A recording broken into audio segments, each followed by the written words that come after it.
Hi friends, আজকাল একটা recipe নিয়ে এসে পড়েছি। ডিম দিয়ে একটা নতুন ধরনের একটা রেসিপি বানাবো।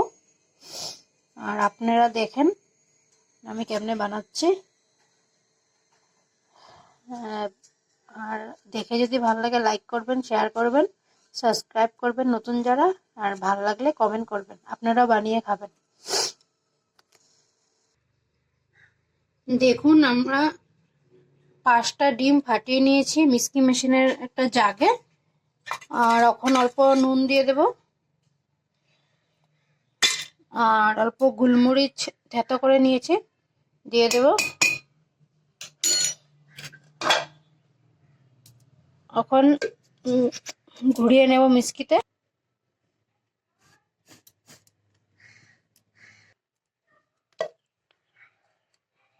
দেখুন, এটা মিক্সিতে ফেটিয়ে নিয়েছি। আর মিক্সিতে ফাটাতে লাগবে, ফেটানো লাগবে যে কোনো কথা না, হাতেও ফাটাতে পারবেন। কিন্তু মিক্সিতে ফেটালে মানে কি হয়, বেশি ফ্লাফি হয়। আর অল্প এটাতে লঙ্কা কুচি আর ধনিয়া পাতা কুচি দিয়ে দেবো। এটা অপশনাল, যারা ঝাল ভালো পায় না তারা না দিলেও হয়, খালি গোলমরিচের গুঁড়ো আর ইসে দিলে হবে। আর একটা টিফিন বাটি নিয়ে নেব, সাথে অল্প তেল দিয়ে দেব টিফিন বাটিটাতে। দেখেন, তেলটা মাখিয়ে নেব, না দিলেও হবে, তা দিলে ভালো। এটা ঘুরিয়ে নেব।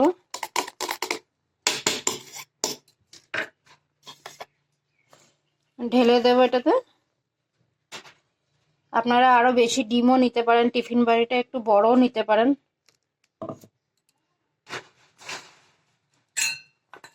আর দেখেন, এখন ঢেকে দেব। দেখেছেন, টিফিন বাটিটা বন্ধ করে দিয়েছি। এখন একটা গ্যাসে সসপ্যান বসিয়ে দেব, নাহলে তো কড়াইও বসাতে পারেন। আর এটার ভিতরে একটা স্ট্যান্ড দিয়ে দেব। আর জলটা ভাপে দেবো, মানে আমরা এটা টিফিন বক্সটা এইখানে বসিয়ে দেব। টাইট ঢাকনা হতে লাগবে না, তো খুলে খুলে যাবে। এই যে একটা ঢাকনা দিয়ে দিয়েছি। জলটা যত গরম হবে অত ভালো হবে, হতে থাকো। দেখুন, এখন ওই ভাপা ডিমের জন্য অ্যাকচুয়ালি এই রেসিপিটার নাম ভাপা ডিম বলে, ডিমের পনিরও বলে। আপনারা এখন যেটা বলবেন এটাই হবে। এখানে এখন ওই গ্রেভিটার জন্য রসুন, লঙ্কা, পেঁয়াজ আর টমেটো পেস্ট করে নেব। একটু জল দিয়ে দিয়েছি। দেখেন, পেস্ট হয়ে গেছে, রেখে দেবো সাইডে। ভাপাটা হয়ে গেলে তারপরে বানাবো। হয়ে গেছে এতক্ষণে ভাপাটা, মানে আপনারা যে মাছ ভাপা দেন না, ভাপিয়ে খান যে, ওরকম গ্যাসটা নিভিয়ে দেব। এতক্ষণে হয়ে গেছে, অল্প ঠান্ডা হোক তারপরে নামিয়ে দেব। নামিয়ে এখন আমি ঠান্ডা জলের মধ্যে রেখে দিয়েছি, একটু পরে এটা খুলবো। এখন ঠান্ডা জল থেকে উঠিয়ে নিয়েছি, ঠান্ডা হয়ে গেছে, এখন খুলে দেব। দেখুন কি সুন্দর কেকের মতন লাগছে না, দেখেছেন? এখন উঠিয়েও দেব। এখন ভিতর থেকে আমি কেটে নিয়েছি, এটা পিস পিস করব পনিরের মতো।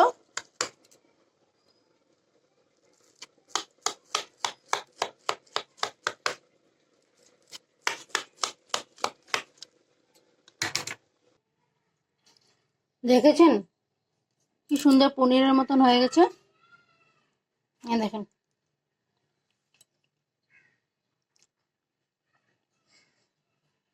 দেখতে এখন অল্প অল্প ভেজে নেব। আর আপনারা যদি খালি নুন দিয়ে বানতে চান নুন দিয়েও হবে।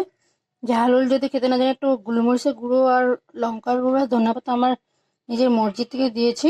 আপনারা যদি দেন তো ভালো কথা, না দিলেও কোনো প্রবলেম নেই, এটাও ভালো লাগবে খেতে। এখন দেখতে থাকুন ভিডিওটা। অল্প আলু কেটে নিয়েছি, পনিরে যেরকম আলু দেবো এরকম দেবো, ভাল লাগবে, বাড়বে একটু। আর এমনি যদি আপনারা সর্ষা দিয়েও বানাতে চান সর্ষা দিয়ে বানাবেন, আমি পেঁয়াজ রসুন দিয়ে বানাবো। পেঁয়াজ রসুন না, পেঁয়াজ আদা দিয়ে বানাবো, একটা অন্য ফ্লেভার আসে। আর আপনারা দেখেছেন আমি মশলাটা করে নিয়েছি পেঁয়াজ রসুন টমেটো লঙ্কা দিয়ে, আপনারা করে নেবেন এরকম, নাহলে সর্ষা দিয়ে আপনারা যেরকম খুশি এরকম বানাতে পারেন, কোনো ব্যাপার না, আপনাদের যেরকম তরকারি বানান ওরকম বানাতে পারবেন। ঠিক আছে, দেখতে থাকুন। আলুগুলোর মধ্যে হলদি গুঁড়ো আর একটু নুন দিয়ে দিলাম, একটু ভেজে নেব। আর এই ডিম ভাপাগুলোর মধ্যে একটু হলদি গুঁড়ো দিয়েছি, নুন তো আছে সেজন্য দেবো না, ধরো বেশি লেগে যাবে, তরকারি তো আবার নুন দেবো। কড়াইতে তেল দিয়ে দিয়েছি, প্রথমে আলুগুলো ভাজবো, তারপরে ডিমগুলো ভাজবো, ডিম ভাপাগুলো। তেলটা গরম হয়ে গেছে, আলুগুলো দিয়ে দেবো। দেখেন ডিম ভাপাগুলো ভেজে নিচ্ছি, ডিমগুলো কি সুন্দর লাগছে না, পনিরের মতন লাগছে না, হাওয়া মারছে আমাদের এই দিক থেকে পুরা, দেখেছেন কি সুন্দর লাগছে দেখতে, লাল লাল করে ভেজে নিচ্ছি, এখন উঠিয়ে নেব। এখন আমরা তরকারিটা বানানোর জন্য মশলা নিয়ে নিয়েছি, হলদির গুঁড়ো, মরিচের গুঁড়ো, জিরার গুঁড়ো, ধনিয়া গুঁড়ো, চিনি আর নুন। চিনিটা দিয়েছি একটু স্বাদটা ব্যালেন্স হওয়ার জন্য, আপনারা না দিলে না দিতে পারেন। এখন এগুলো সব জল দিয়ে গুলে নেব একটা বাটিতে। দেখেন মশলাটা জলের মধ্যে গুলে নিয়েছি, নাকি সব মশলা মিলিয়ে নিয়েছি। অল্প তেল দিয়ে দিয়েছি কড়াইতে মশলাটা পেস্টটা বানানোর জন্য। এই যে গোটা জিরা দিয়ে দেব, তেজপাতা দিয়ে দেব,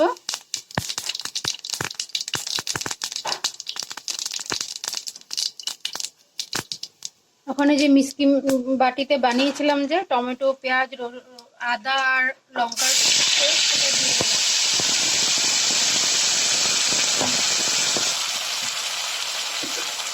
এখন এই যে এটা ধুয়ে দিয়ে দিয়েছি,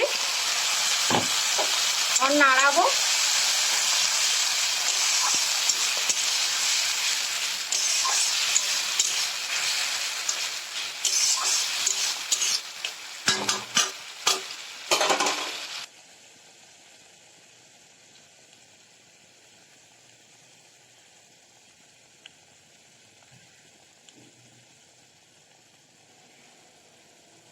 দেখেছেন তেল বেরিয়ে গেছে, এখন যে বাটিতে মশলাটা মিলিয়ে রেখেছিলাম সব গুঁড়ো দিয়ে, এটা দিয়ে দেব।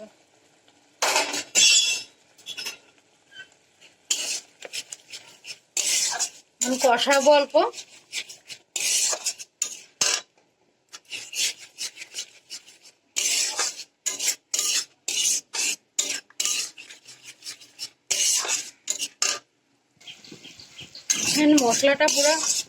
মশলাটা পুরো কষিয়ে গিয়েছে।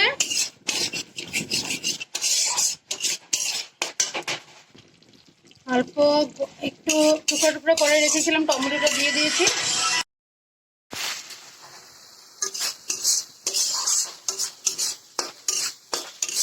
টমেটোটা দিয়ে কষিয়ে নিয়েছি, এখন আলুগুলো দিয়ে দেবো।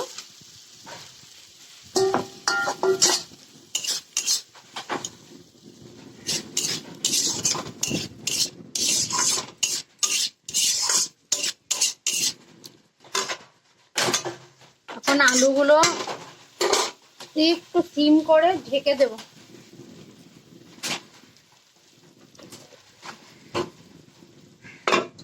ঢেকে দিয়েছি, একটু আলুগুলো সিদ্ধ হয়ে যাবে। এখন ঢাকনাটা উঠিয়ে দেব। দেখেন অল্প হয়ে গেছে, এখন অল্প জল দিয়ে দেব, গরম জল দিয়ে দেব। আমি অল্প ঠান্ডা হয়ে গেছে জলটা, আপনারা পুরো টাটকা গরম জল দিয়ে দেবেন।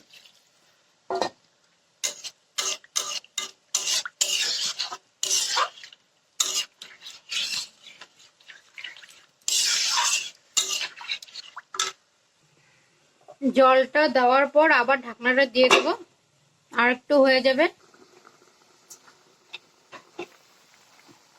দেখেন জলটা পুরো ফুটছে, এখন একটা একটা করে দিয়ে দেব।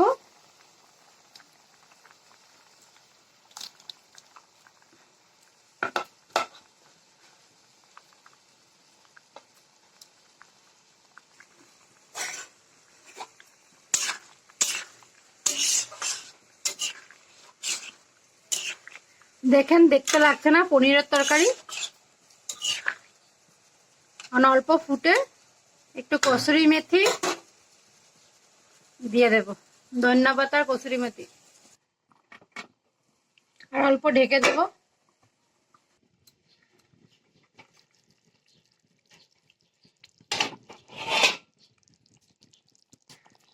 দেখেছেন কি সুন্দর লাগছে দেখতে, কালারটাও কি সুন্দর হয়েছে, খেতেও বহুত ভালো লাগবে। আপনারা বানাবেন ঘরে এরকম করে, ঘনও করতে পারবেন, ড্রাইও মানে মাখা মাখাও করতে পারবেন, আপনাদের মর্জি। এরকমও বানাতে পারবেন। আমার এরকম ভালো লাগে, আমার বাড়িতে সবাই একটু ঝোল ঝোল ভালো পায়, সেজন্য ঝোল ঝোল বানিয়েছি। আপনারা বানাবেন, খাবেন, আর কমেন্ট করে বলবেন কিরকম লেগেছে।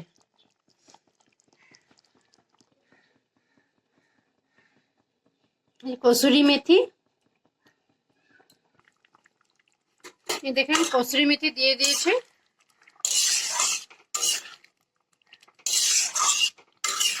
এরকম করে বানাবেন।